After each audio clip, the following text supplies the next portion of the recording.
All right, I'm glad that you're here.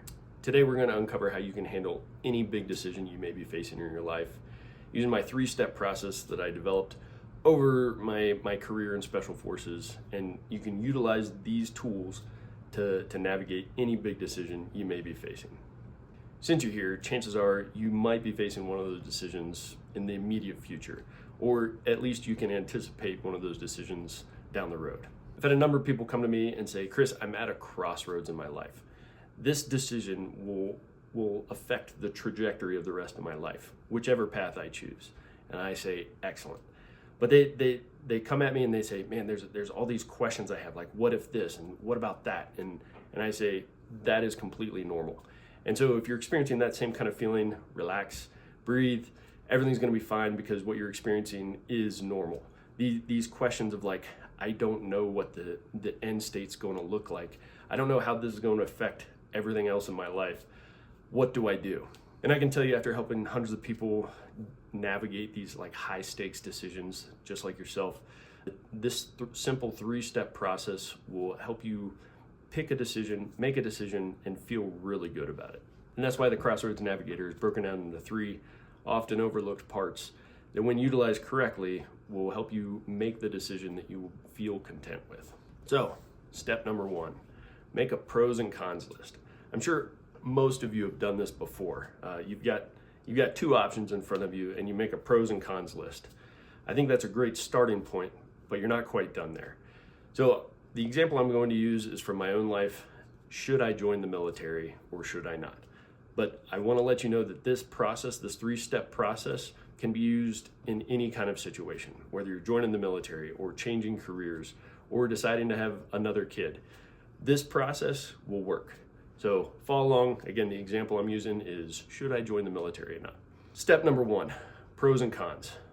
But don't just do one list of pros and cons. You should do a pros and cons list of the path going into the military, but then also a pros and cons list of if I choose not to go in the military. So now you essentially have four lists staring at you on your desk. All the pros that you can think of, all right, if I go into the Army or the military, these are all the benefits that I could get. Now, if I go into the military, these are all the cons, the things that would be kind of frustrating or difficult to navigate. That's one. If I don't go into the military, these are all the pros I can think of, all the benefits of not going into the military.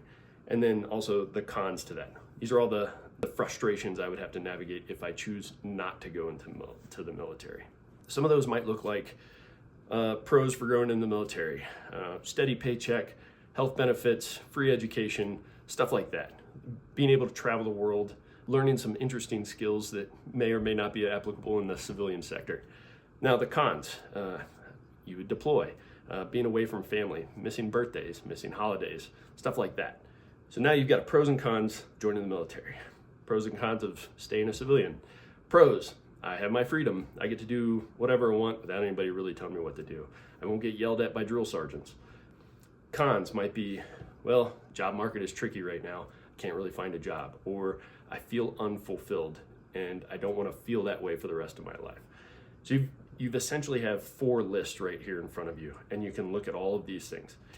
Now that you have these four lists in front of you, pros and cons, I want you to go through and, using a number scale, I usually use like between 1 and 3 or 1 and 5, weight each of those pros and cons. So for example, I joined the military. The pro that I see there is I get steady paycheck. That might be weighted a 3, as in like, that's really good. A con might be, I'm deployed a lot. I might miss significant moments in my family's life. That might be weighted pretty heavy too. Maybe that's a 3, or maybe that's a 5. You should go through each list, pros and cons for both paths, and give it a weighted number. And that gives you a little bit better perspective on what each of these pros and cons actually means to you. Some of the pros, some of the cons, they're just gonna be different. Some of them are just like trivial things like, that would be cool, but it may not weigh as much as something else, So as you've made your pros and cons, list everything out you can possibly think of for both paths. Give it a weighted number so you can look at it and say, okay, one of these is definitely heavier than the other. Step number 2, When we would do training and preparing for missions or whatever, we would go through a pretty elaborate planning process. And part of that process included thinking through the second and third order effects of a decision that happens to be made. And another way to say that are, what are the consequences of this? If I go this particular path and pursue this particular thing, what are the consequences that I might not immediately see right now? How can I envision how this will affect not only me, but other people around me? Using the example we've been going through, all right, I joined the military. What are the second and third order effects? Well, one of those might be, if you have a family, they might be affected thoroughly if I'm gone a lot. If I'm deployed or if I'm out of town or always training, how does that affect my spouse, my kids, if you have them?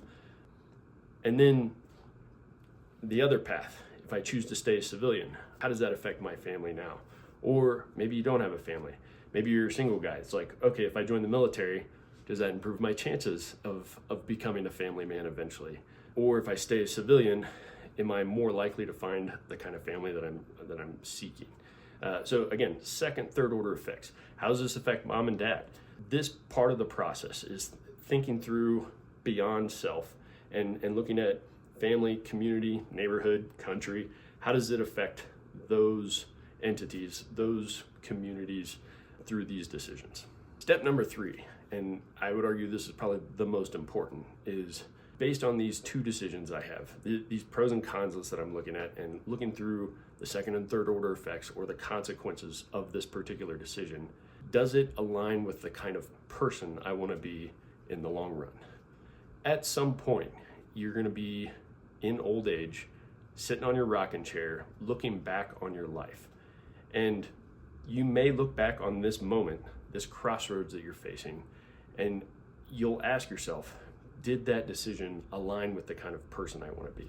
Now, what does that tell you? That tells you that you should have a pretty firm grasp on what kind of person you are striving to become, because that will greatly influence this trajectory right here.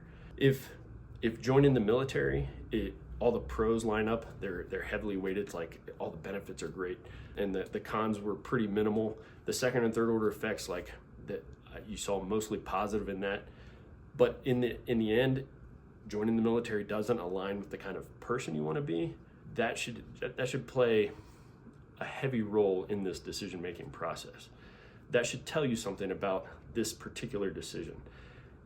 If joining the military doesn't align with the kind of man I want to be, that probably shouldn't take place then. You should probably try to pursue something different. Or maybe you're willing to sacrifice, like, all right, I'll just do 4 years, set myself up for success so I can go pursue something different. That's part of the process too. Maybe those 4 years are used to learn exactly what you don't want in life, you know. But ultimately, the kind of person you want to be, when you're sitting in your rocking chair at 90 years old, looking back on your life, that should heavily influence this particular decision-making process. And it should be used to add weight to the pros and cons as you're navigating this. So, to recap, as you're navigating the crossroads of life, as you step into this moment where you get to make this big decision, remember these 3 steps. 1, pros and cons list with weighted numbers for each of those. 2, think through and try to extrapolate all the second and third order effects this one decision will make. And 3, does this decision, whichever path I choose, does it align with the kind of person I want to evolve into? And so I can be proud when I'm looking back on my life and say, yep, I took advantage of that opportunity and I'm grateful for it. If you like this guide and you want to learn more about becoming the kind of person that you truly want to be by setting big goals for yourself to chase after, to be surrounded by a like-minded community that's going to encourage you and call you out when you're not measuring up, then check out this page on my school community, Top Tier Performance. We'll see you in there.